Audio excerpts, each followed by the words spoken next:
Many years ago, before weddings became projects that could exhaust the savings of responsible adults, friendship used to mean something simple in the life of Charlene. Charlene lived in Nairobi. She worked in an old office near Upper Hill, where the elevators were for decoration and the air conditioner behaved like a civil servant who had already decided to retire emotionally. Her salary was decent. It could feed her, pay her rent, buy occasional shoes, and still allow for small happiness on weekends. Her life was balanced. Well, that was before the unexpected message arrived.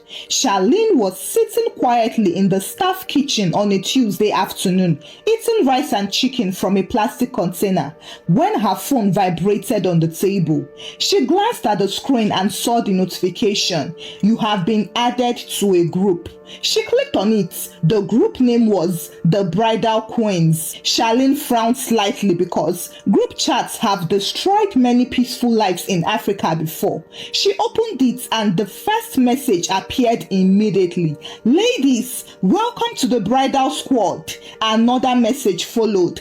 "Thank you all for accepting to stand with our beautiful bride." Charlene scrolled upward carefully. Then she saw the name, Nalia. Her face lit up instantly. Nalia was her university friend, a beautiful, cheerful lady. During their campus years, Nalia had been famous for two things: excellent grades and dramatic love stories. Charlene typed immediately, "Nalia, you're getting married?" Within seconds, Nalia replied, "Yes, my dear," with a flood of emojis, rings, hearts, champagne bottles, and flowers. Charlene smiled. Marriage is good news, especially when it is happening to your friend. She began reading the list of bridesmaids. There were quite many. 10 women in total. Charlene counted again because the number made her uncomfortable. 1, 2, 3, 4. By the time she reached 10, she understood that this wedding would not be small. The names appeared one after another: Charlene, Njeri, Zawadi, Faith, Akinyi, Wambui, Halima, Sharon, Mercy, Linda. 10 women with different opinions and realities. This combination was capable of producing serious confusion. The group suddenly came alive.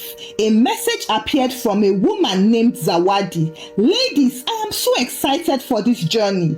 Another message from Njeri followed immediately. "We must make this wedding unforgettable." Charlene read the messages slowly while chewing her rice. Another message arrived. Someone wrote, "Bride Tribe Energy." Several people sent dancing emojis after that. Charlene laughed. Then the bride herself finally spoke. "My queens, thank you all for agreeing to work with me on this special day." Charlene typed immediately, "We are happy for you." That was the truth. She was really very happy. Then Zawadi wrote something that sounded harmless. "Ladies, we need to start planning early." Charlene nodded to herself. Planning is responsible, and responsible things rarely cause problems. Another message followed. "First things first, bridesmaid dresses."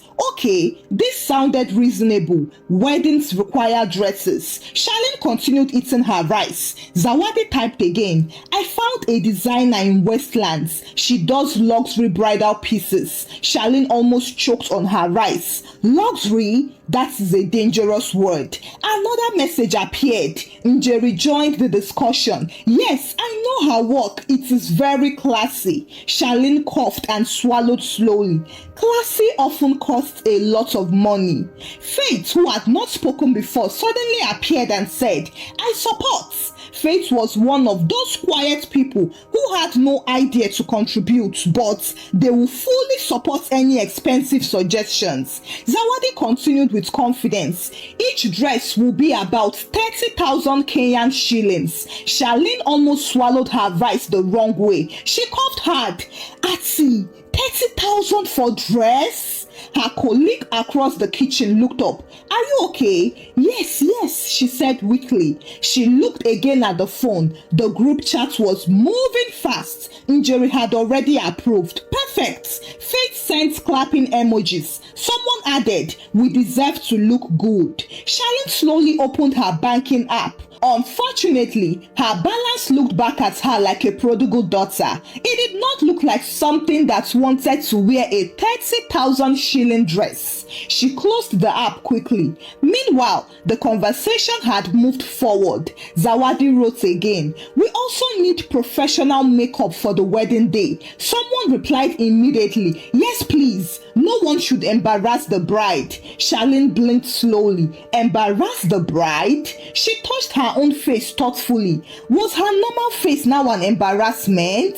Another message arrived. "Ladies, we should also do a bridal bonding weekend." Charlene frowned. "Hiya! Which one is bridal bonding weekend again?" Zawadi explained proudly. "A short trip before the wedding so we connect spiritually as bridesmaids." Charlene stared at the message. Spiritually. She had never known spirituality required hotel booking.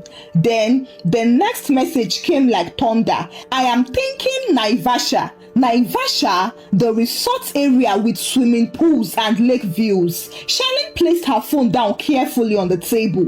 The rice suddenly lost its taste in her mouth. That evening, when she reached home, the group chat had produced 97 new messages. 97! Charlene sat quietly on her couch, reading them one by one. By the time she finished reading, she understood something clearly. This wedding would be beautiful, but this beauty was going to be really expensive. She leaned forward and opened the messages again, carefully this time, like a woman studying a contract that might affect her future.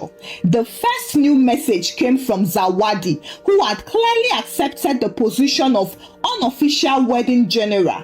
"Ladies, I have spoken with the designer already." Charlene sighed. "The designer again?" Another message followed. "She says we should come for measurements next Saturday." Njeri replied immediately. "Perfect." Faith wrote, "I am free that day." Someone added 3 heart emojis. Charlene looked at the calendar on her phone. Next Saturday was salary week. Her heart felt small relief. Salary week was when courage returns to the human spirits. Then Zawadi typed again, "There will be a small deposit required." Charlene frowned slightly. "Deposits?" She kept reading still.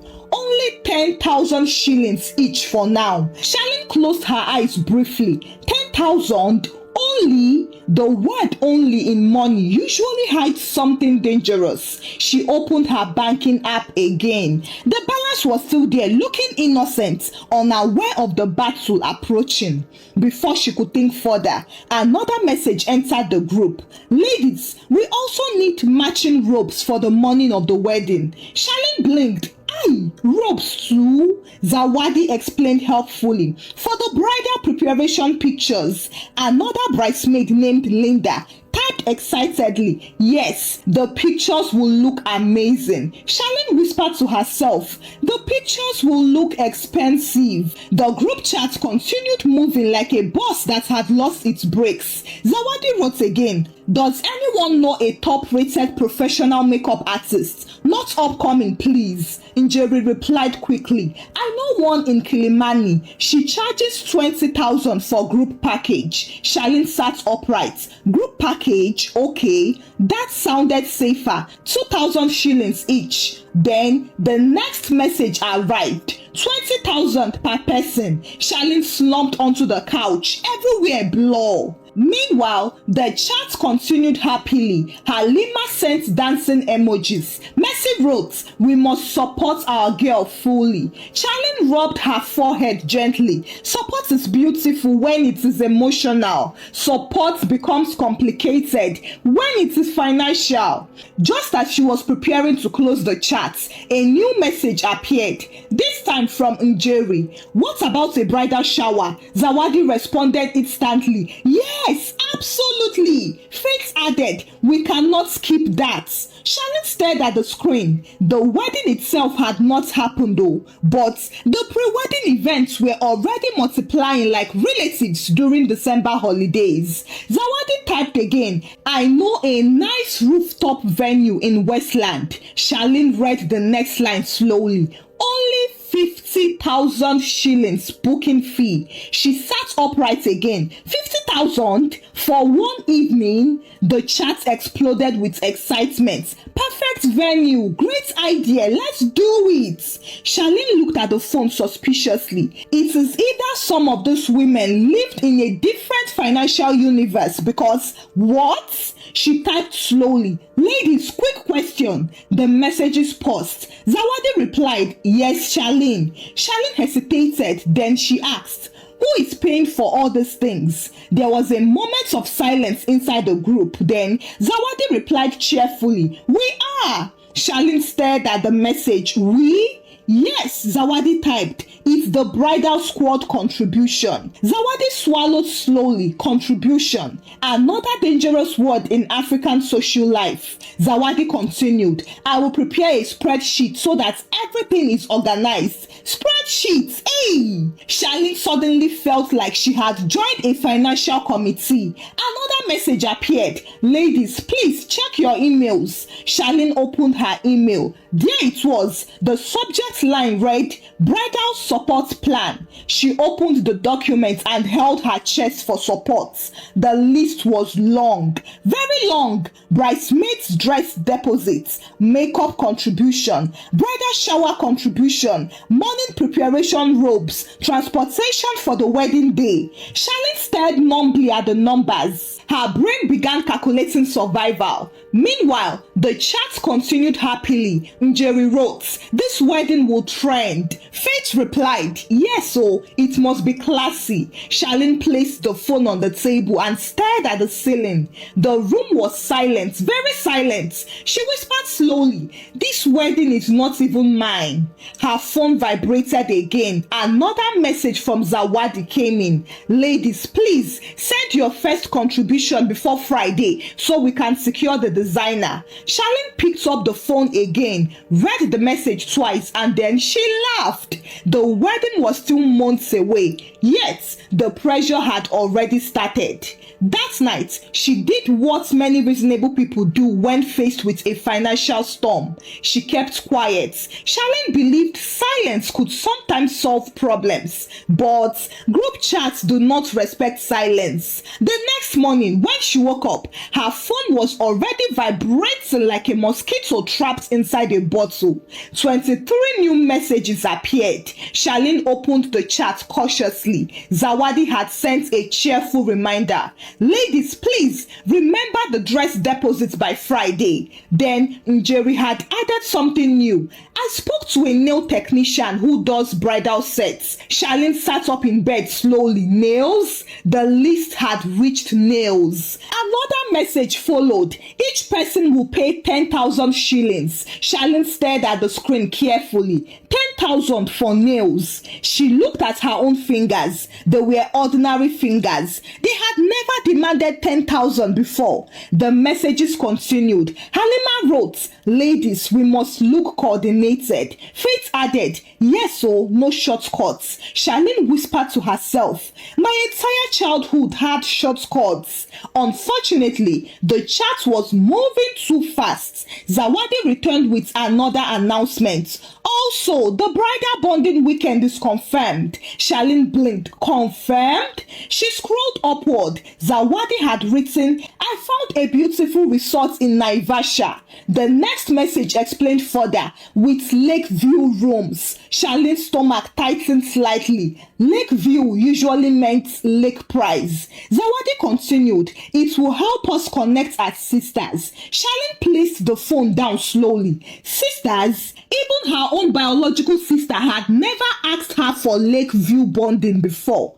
The phone vibrated again. Another message entered. Each person contributes 15,000 shillings. Charlene picked the phone up again. She read the message once, then again. Then she opened her banking app. The balance stared back at her peacefully. Charlene imagined the numbers shrinking one by one like soldiers leaving a battlefield. Meanwhile, the chat continued with excitement. Njeri typed, "Girls, this will be unforgettable." Faith sent 10 dancing emojis. Someone wrote, "This wedding will trend for months." Charlene closed the app carefully. She stood up from the bed, walked to the kitchen, poured herself water and drank it slowly. Then she whispered to the empty kitchen, "This wedding is fighting me." The phone vibrated again. A new message entered. Zawadi had shared the spreadsheet updates. Charlene opened it.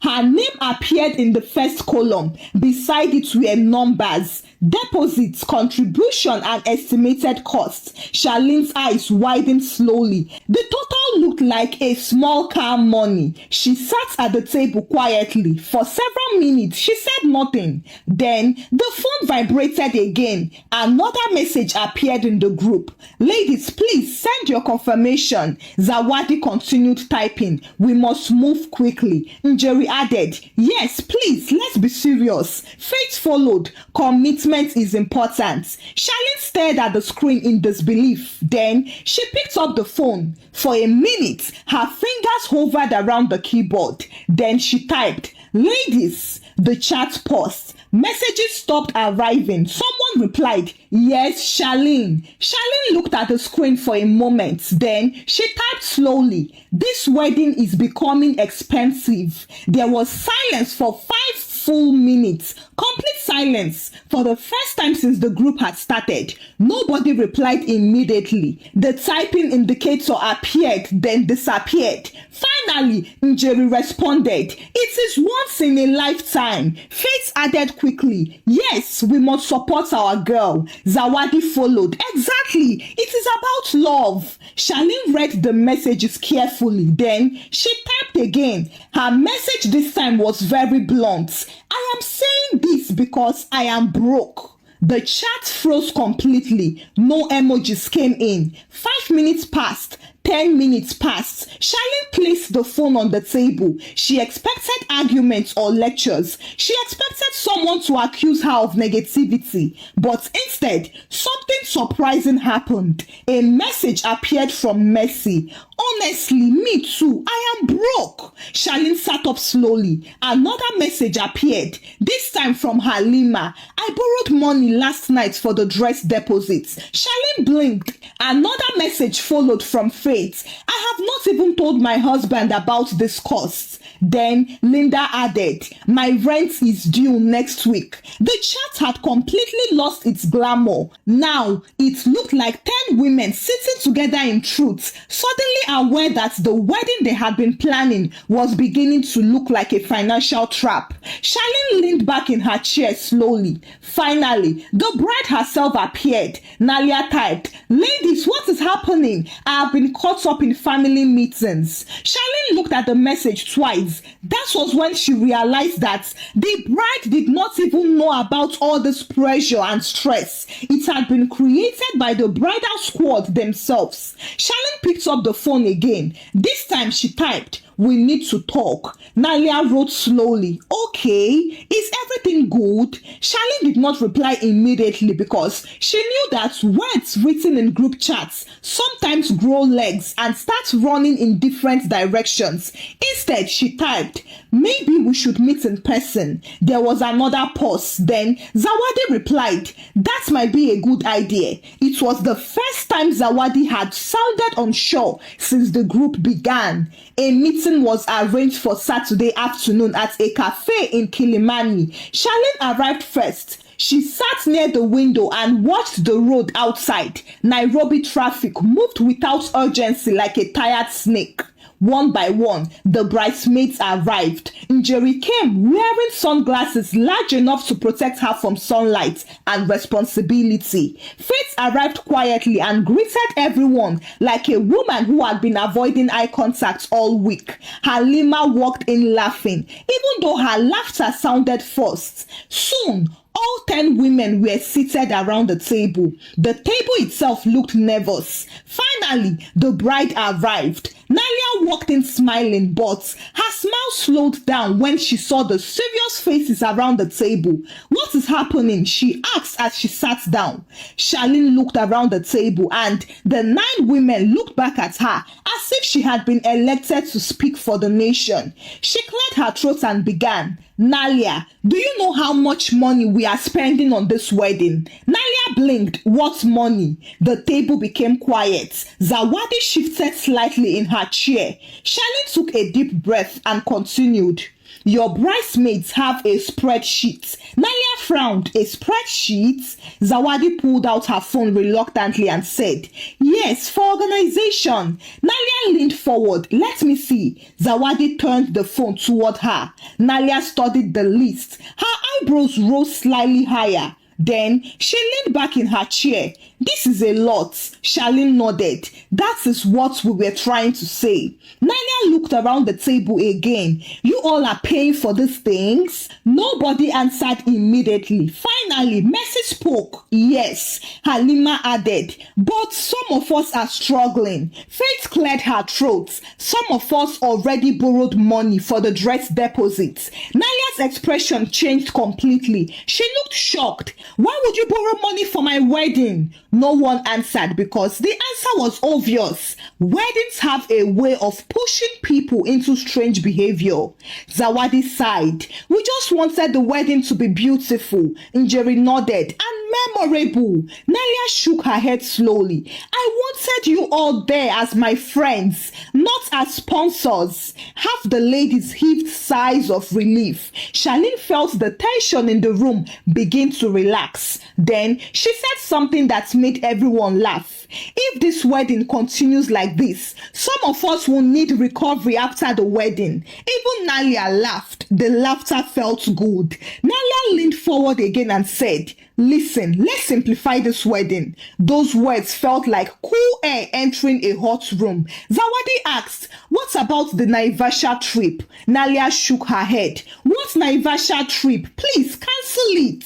Faith almost smiled. At the bridal shower venue, Mercy asked. Nalia shook her head. Cancel it. Njeri raised one eyebrow. The luxury dresses. Nalia laughed. We'll find normal dresses, please. The table became lighter with every decision, and soon the long list of expenses began shrinking like a balloon losing air. Charlene leaned back in her chair. She felt peaceful now. The coffee finally arrived and everyone drank slowly. Nalia raised her cup and smiled at Charlene. Thank you for speaking honestly. Charlene shrugged. I only spoke because my bank account forced me to. A wedding should celebrate love. It should not create financial casualties. The table erupted with laughter again. Nalia wiped the corner of her eye and looked around the table again. My friends, I didn't know this was happening so fast already. Charlene nodded. That is the strange thing about weddings. What? They all asked. Everybody suddenly begins to perform. The women laughed again. Nalia leaned forward with both hands on the table. Let us start again. Zawadi nodded slowly. Yes, this time with sense. Faith added, financial plan. The group spent the next hour rewriting the wedding plan. It was a very different meeting from the one that had existed inside the group chats. The Naivasha bonding trip disappeared first. Bonding can happen in Nairobi, Charlene said. Nobody argued. The luxury dresses were replaced with simple ones that the girls could wear again after the wedding. The expensive makeup artist was replaced with someone who charged a reasonable price and did not behave as if she was applying gold dust. The bridal shower venue moved from a rooftop venue to Mercy's apartment, which had a large living room and chairs that did not charge for usage. Even Zawadi looked relieved. I think I got carried away, she admitted. Njeri shrugged. I thought everyone had the same budget as me. Charlene smiled. Your budget lives in a better neighborhood than mine. Everyone laughed again. The meeting ended with peace and the group chat returned to life with a different tone now. The messages were now practical. What color of flowers? Who is bringing cake? Who is picking the bride from home? Nobody mentioned Lakeview Resorts or luxury bonding anymore. Charlene noticed that the conversation was now warmer and fun-filled. One evening, she received a private message from Mercy. "Hey bestie, I am grateful." Charlene replied, "For what?" "For telling the truth." Charlene stared at the message for a moment before responding. Truth is cheaper than pretending. The wedding day finally arrived and the ceremony took place in a small garden outside Nairobi. The chairs were simple and the decorations were beautiful without trying too hard to impress anyone. Charlene stood with the other bridesmaids near the front. Their dresses were elegant but normal, and their makeup looked like human faces instead of painted statues. When Nalia walked down the aisle, she looked peaceful and happy. When it was time for speeches, the groom spoke first. Then Nalia stood up with the microphone. She looked at her bridesmaids and smiled. "I want to thank my friends." The bridesmaids looked at each other proudly. Nalia continued, "These women helped me remember something important." She paused and then said, "A wedding is about love, and sometimes love needs someone brave enough to speak the truth." The guests clapped. After the ceremony, everyone moved to the reception area where food waited patiently for serious attention. The bridesmaids gathered around one table. Zawadi raised her glass and said, "Next time one of us is getting married, we'll start with a budget meeting." Everyone nodded. Faith added, "A strong budget meeting, oh." Charlene laughed. "Of course." Then she leaned back in her chair and looked around the hall at all the people eating happily. If there was one thing she learned from Nalia's wedding, it was that weddings can bring families together. Weddings can create beautiful memories, but if nobody is careful, they can also empty bank accounts with impressive speed.